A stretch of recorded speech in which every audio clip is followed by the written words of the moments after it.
Salam sejahtera, suka membaca Alkitab, Sabtu 17 Oktober 2020. Ajarilah kami Tuhan, Mazmur 90 ayat 12. Ajarlah kami menghitung hari-hari kami sedemikian hingga kami beroleh hati yang bijaksana. Saat sekarang ini waktu berjalan begitu cepat, kejahatan terjadi di mana-mana sehingga sangat sulit bagi kita untuk dapat mengatur berbagai kegiatan kita dengan baik dan apalagi dapat memprediksinya. Semua ini terjadi supaya kita senantiasa memohon ajaran dan arahan Tuhan dalam menghadapi masa-masa yang sulit. Tuhan berfirman kepada Yeremia tentang musim kering yang akan terjadi di Yehuda dan dampak-dampak yang terjadi di musim kering. Dapat dibaca dari Yeremia 14 ayat 1-10.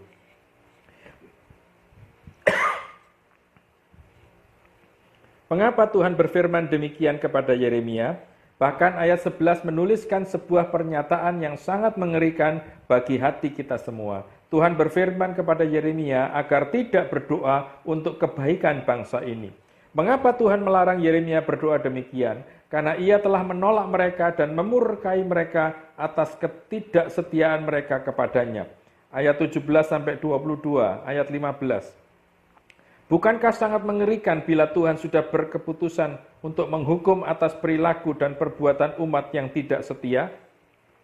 Itu sebabnya Paulus juga menasihati Timotius, anak rohaninya, supaya menaikkan permohonan doa syafaat dan ucapan syukur untuk semua orang, untuk raja-raja dan untuk semua pembesar, agar kita dapat hidup tenang dan tentram dalam segala kesalehan dan kehormatan. Dengan kata lain, Paulus memberi ajaran atau arahan bagi anak-anak rohaninya bahwa Tuhan adalah tempat perlindungan dan perteduhan bagi mereka yang percaya padanya. Agar kita menjaga hati dengan bijaksana supaya ia tetap mengajari jalan-jalan kehidupan. Karena perintah dan ajaran Tuhan itu seperti cahaya dan pelita yang menerangi jalan dan tegurannya yang mendidik itu seperti jalan kehidupan. Tuhan Yesus memberkati.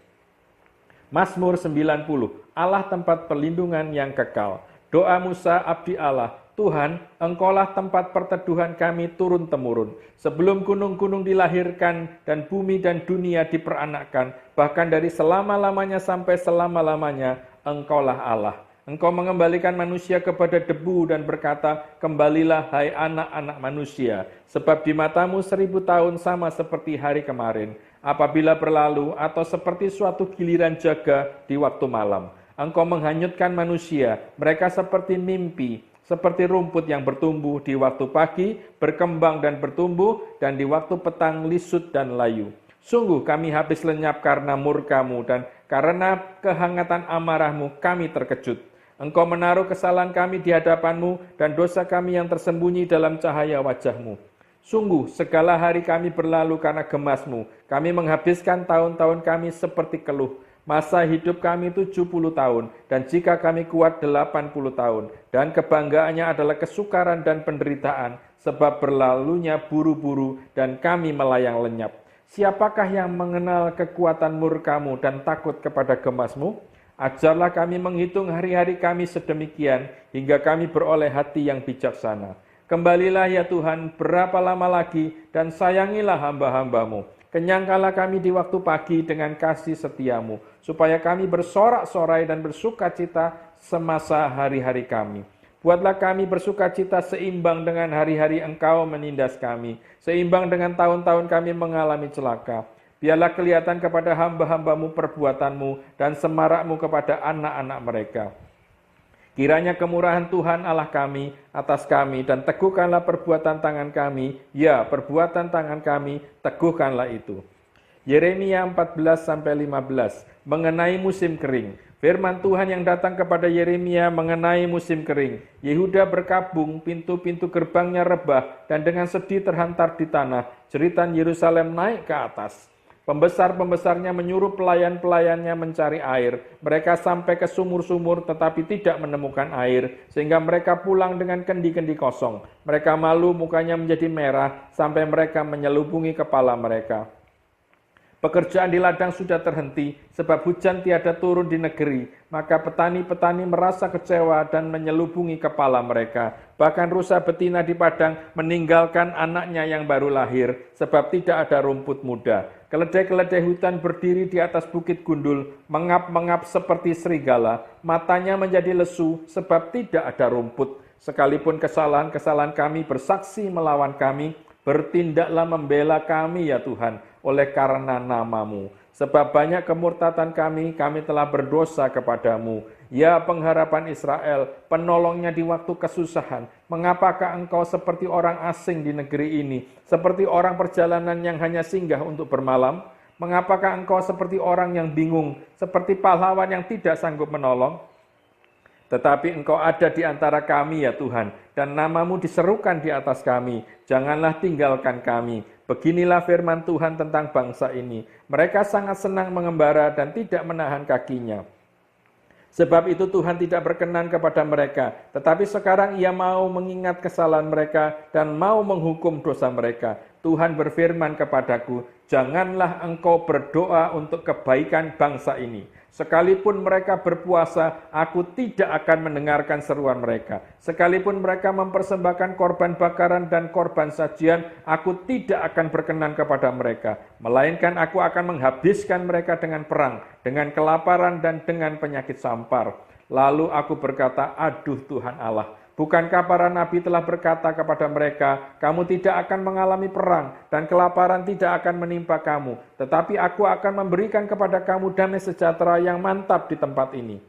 Jawab Tuhan kepadaku, para nabi itu bernubuat palsu demi namaku. Aku tidak mengutus mereka, tidak memerintahkan mereka dan tidak berfirman kepada mereka. Mereka menubuatkan kepadamu penglihatan bohong, ramalan kosong dan tipu rekaan hatinya sendiri.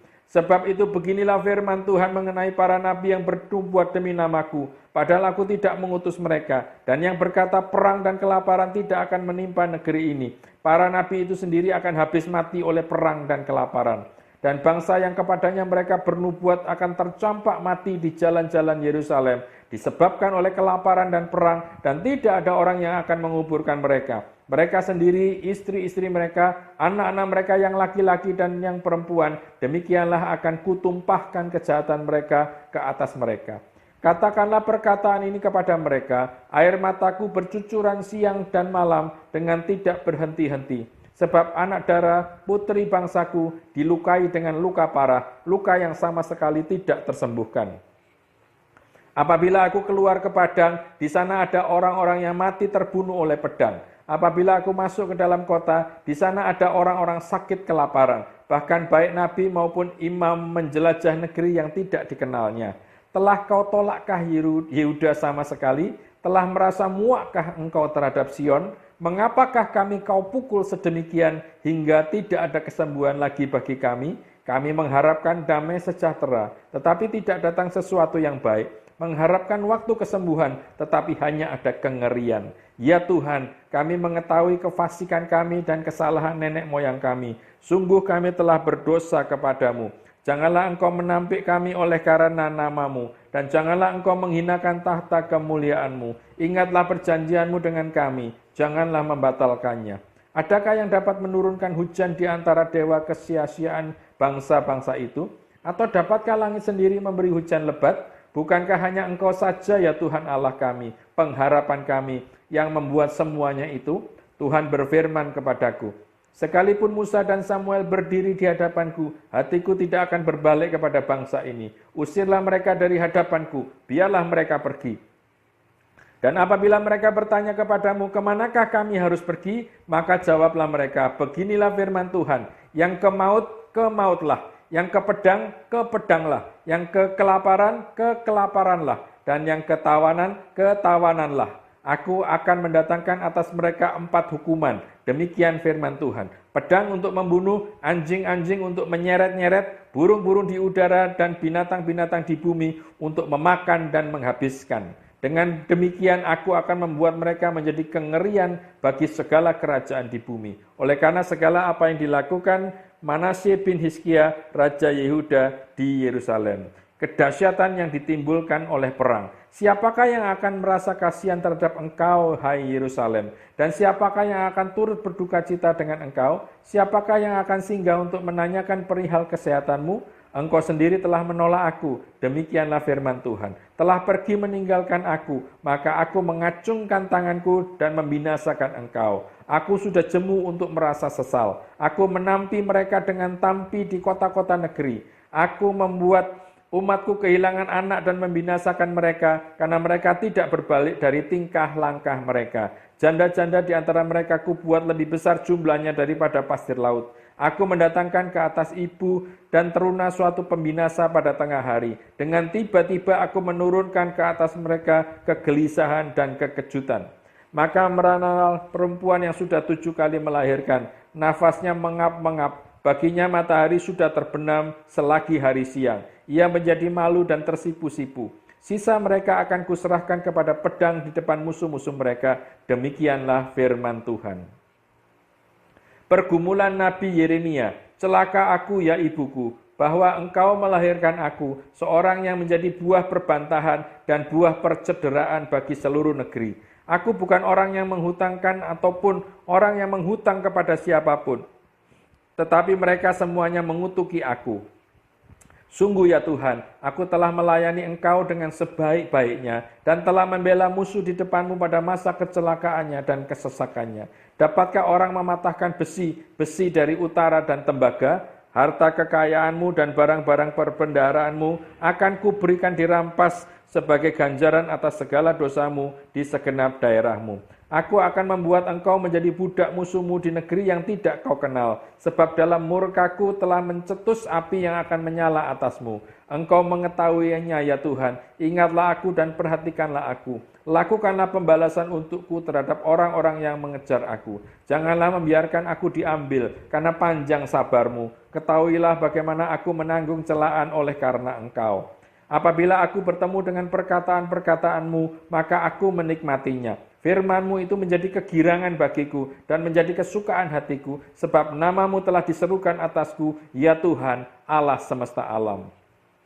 Tidak pernah aku duduk beria-ria dalam pertemuan orang-orang yang bersenda gurau, karena tekanan tangan-Mu aku duduk sendirian, sebab Engkau telah memenuhi aku dengan geram. Mengapakah penderitaanku tidak berkesudahan, dan lukaku sangat payah, sukar disembuhkan? Sungguh, engkau seperti sungai yang curang bagiku, air yang tidak dapat dipercayai. Karena itu beginilah jawab Tuhan, jika engkau mau kembali, aku akan mengembalikan engkau menjadi pelayan di hadapanku. Dan jika engkau mengucapkan apa yang berharga dan tidak hina, maka engkau akan menjadi penyambung lidah bagiku. Biarpun mereka akan kembali kepadamu, namun engkau tidak perlu kembali kepada mereka. Terhadap bangsa ini aku akan membuat engkau sebagai tembok berkubu dari tembaga. Mereka akan memerangi engkau, tetapi tidak akan mengalahkan engkau. Sebab aku menyertai engkau untuk menyelamatkan dan melepaskan engkau. Demikianlah firman Tuhan. Aku akan melepaskan engkau dari tangan orang-orang jahat dan membebaskan engkau dari genggaman orang-orang lalim. 1 Timotius pasal 2 mengenai doa jemaat. Pertama-tama aku menasihatkan, naikkanlah permohonan, doa syafaat dan ucapan syukur untuk semua orang, untuk raja-raja dan untuk semua pembesar, agar kita dapat hidup tenang dan tentram dalam segala kesalehan dan kehormatan. Itulah yang baik dan yang berkenan kepada Allah, Juru Selamat kita, yang menghendaki supaya semua orang diselamatkan dan memperoleh pengetahuan akan kebenaran. Karena Allah itu Esa, dan Esa pula dia yang menjadi pengantara antara Allah dan manusia, yaitu manusia Kristus Yesus, yang telah menyerahkan dirinya sebagai tebusan bagi semua manusia. Itu kesaksian pada waktu yang ditentukan. Untuk kesaksian itulah aku telah ditetapkan sebagai pemberita dan rasul. Yang kukatakan ini benar, aku tidak berdusta, dan sebagai pengajar orang-orang bukan Yahudi dalam iman dan kebenaran. Mengenai sikap orang laki-laki dan perempuan dalam ibadah jemaat. Oleh karena itu aku ingin supaya di mana-mana orang laki-laki berdoa dengan menadahkan tangan yang suci, tanpa marah dan tanpa perselisihan.